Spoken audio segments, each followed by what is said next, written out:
The Time Machine by H.G. Wells. Chapter 12. In the Darkness. We emerged from the palace while the sun was still in part above the horizon.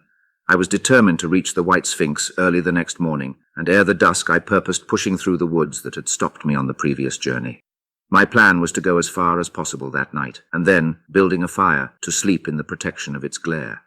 Accordingly, as we went along, I gathered any sticks or dried grass I saw, and presently had my arms full of such litter. Thus loaded, our progress was slower than I had anticipated, and besides, Weena was tired. And I also began to suffer from sleepiness too, so that it was full night before we reached the wood. Upon the shrubby hill of its edge, Weena would have stopped, fearing the darkness before us. But a singular sense of impending calamity that should indeed have served me as a warning drove me onward. I had been without sleep for a night and 2 days, and I was feverish and irritable. I felt sleep coming upon me, and the Morlocks with it. While we hesitated, among the black bushes behind us, and dim against their blackness, I saw 3 crouching figures. There was scrub and long grass all about us, and I did not feel safe from their insidious approach. The forest, I calculated, was rather less than a mile across. If we could get through it to the bare hillside, there, as it seemed to me, was an altogether safer resting place. I thought that with my matches and my camphor I could contrive to keep my path illuminated through the woods, yet it was evident that if I was to flourish matches with my hands, I should have to abandon my firewood. So, rather reluctantly, I put it down. And then it came into my head that I would amaze our friends behind by lighting it. I was to discover the atrocious folly of this proceeding, but it came to my mind as an ingenious move for covering our retreat. I don't know if you have ever thought what a rare thing flame must be in the absence of man and in a temperate climate. The sun's heat is rarely strong enough to burn, even when it is focused by dewdrops, as is sometimes the case in more tropical districts. Lightning may blast and blacken, but it rarely gives rise to widespread fire. Decaying vegetation may occasionally smolder with the heat of its fermentation, but this rarely results in flame. In this decadence, too, the art of fire-making had been forgotten on the earth. The red tongues that went licking up my heap of wood were an altogether new and strange thing to Weena. She wanted to run to it and play with it. I believe she would have cast herself into it had I not restrained her, but I caught her up, and in spite of her struggles plunged boldly before me into the wood. For a little way the glare of my fire lit the path. Looking back presently, I could see through the crowded stems that from my heap of sticks the blaze had spread to some bushes adjacent, and a curved line of fire was creeping up the grass of the hill. I laughed at that, and turned again to the dark trees before me. It was very black, and Weena clung to me convulsively, but there was still, as my eyes grew accustomed to the darkness, sufficient light for me to avoid the stems. Overhead it was simply black, except where a gap of remote blue sky shone down upon us here and there. I lit none of my matches because I had no hand free. Upon my left arm I carried my little one. In my right hand I had my iron bar.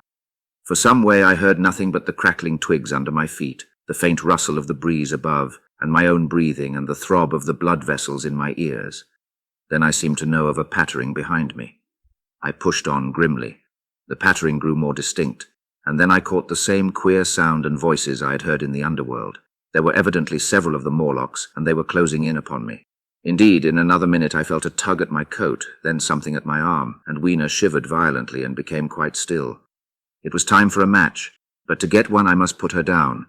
I did so, and as I fumbled with my pocket, a struggle began in the darkness about my knees, perfectly silent on her part, and with the same peculiar cooing sounds from the Morlocks. Soft little hands, too, were creeping over my coat and back, touching even my neck. Then the match scratched and fizzed. I held it flaring, and saw the white backs of the Morlocks in flight amid the trees. I hastily took a lump of camphor from my pocket, and prepared to light it as soon as the match should wane. Then I looked at Weena. She was lying clutching my feet and quite motionless, with her face to the ground. With a sudden fright I stooped to her. She seemed scarcely to breathe.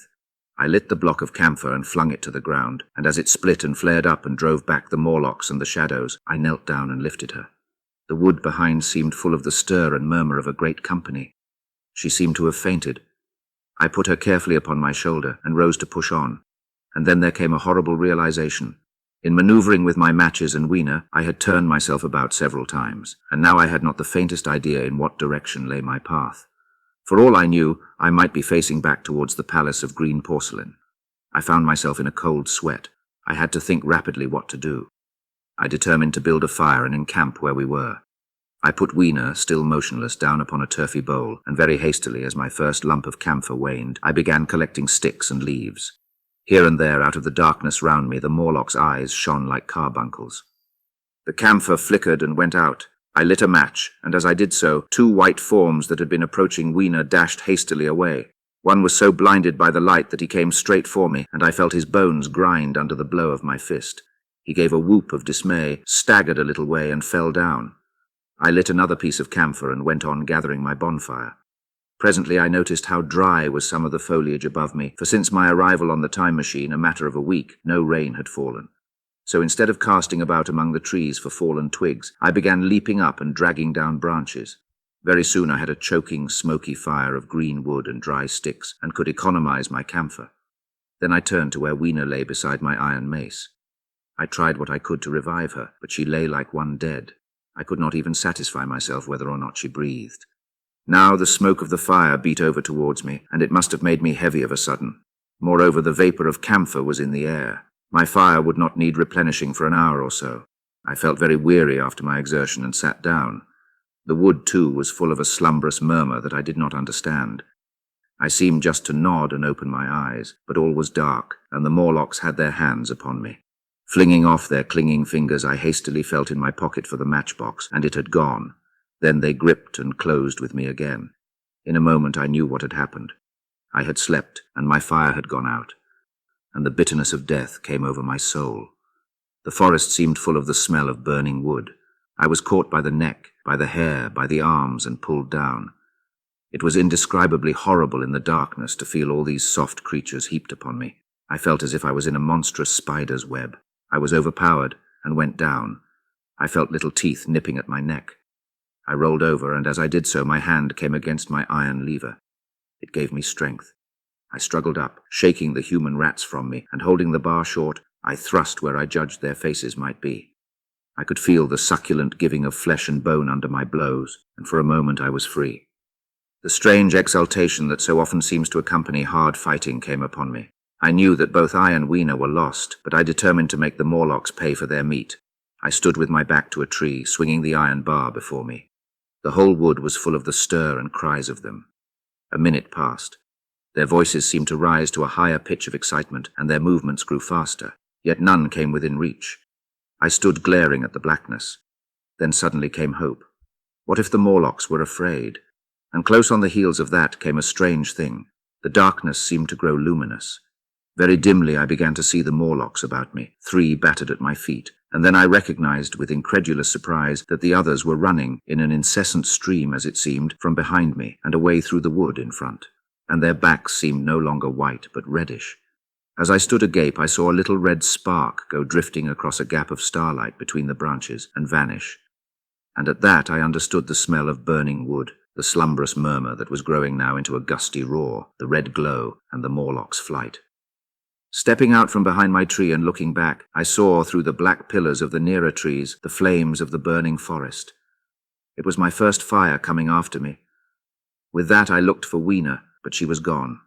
The hissing and crackling behind me, the explosive thud as each fresh tree burst into flame, left little time for reflection. My iron bar still gripped, I followed in the Morlock's path. It was a close race. Once the flames crept forward so swiftly on my right as I ran that I was outflanked and had to strike off to the left. But at last I emerged upon a small open space, and as I did so, a Morlock came blundering towards me and passed me and went on straight into the fire.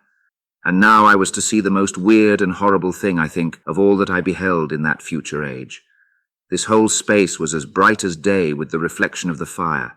In the center was a hillock or tumulus surmounted by a scorched hawthorn. Beyond this was another arm of the burning forest, with yellow tongues already writhing from it, completely encircling the space with a fence of fire. Upon the hillside were some 30 or 40 Morlocks, dazzled by the light and heat, and blundering hither and thither against each other in their bewilderment.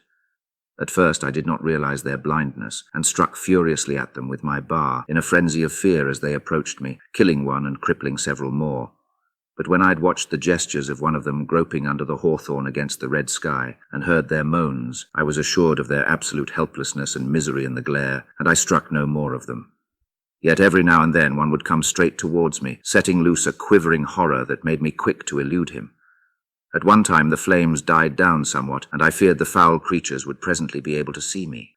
I was thinking of beginning the fight by killing some of them before this should happen, but the fire burst out again brightly, and I stayed my hand. I walked about the hill among them and avoided them, looking for some trace of Weena. But Weena was gone. At last I sat down on the summit of the hillock and watched this strange, incredible company of blind things groping to and fro and making uncanny noises to each other as the glare of the fire beat on them. The coiling uprush of smoke streamed across the sky, and through the rare tatters of that red canopy, remote as though they belonged to another universe, shone the little stars. 2 or 3 Morlocks came blundering into me, and I drove them off with blows of my fists, trembling as I did so. For the most part of that night I was persuaded it was a nightmare. I bit myself and screamed in a passionate desire to awake. I beat the ground with my hands and got up and sat down again, and wandered here and there, and again sat down. Then I would fall to rubbing my eyes and calling upon God to let me awake. Thrice I saw Morlocks put their heads down in a kind of agony and rush into the flames. But at last, above the subsiding red of the fire, above the streaming masses of black smoke and the whitening and blackening tree stumps, and the diminishing numbers of these dim creatures, came the white light of the day. I searched again for traces of Weena, but there were none. It was plain that they had left her poor little body in the forest. I cannot describe how it relieved me to think that it had escaped the awful fate to which it seemed destined. As I thought of that, I was almost moved to begin a massacre of the helpless abominations about me, but I contained myself. The hillock, as I have said, was a kind of island in the forest. From its summit I could now make out through a haze of smoke the palace of green porcelain, and from that I could get my bearings for the white sphinx. And so, leaving the remnant of these damned souls still going hither and thither and moaning as the day grew clearer, I tied some grass about my feet and limped on across smoking ashes and among black stems that still pulsated internally with fire towards the hiding place of the time machine. I walked slowly, for I was almost exhausted as well as lame, and I felt the intensest wretchedness for the horrible death of little Weena. It seemed an overwhelming calamity. Now, in this old familiar room, it is more like the sorrow of a dream than an actual loss. But that morning it left me absolutely lonely again, terribly alone. I began to think of this house of mine, of this fireside, of some of you, and with such thoughts came a longing that was pain. But as I walked over the smoking ashes under the bright morning sky, I made a discovery. In my trouser pocket were still some loose matches. The box must have leaked before it was lost.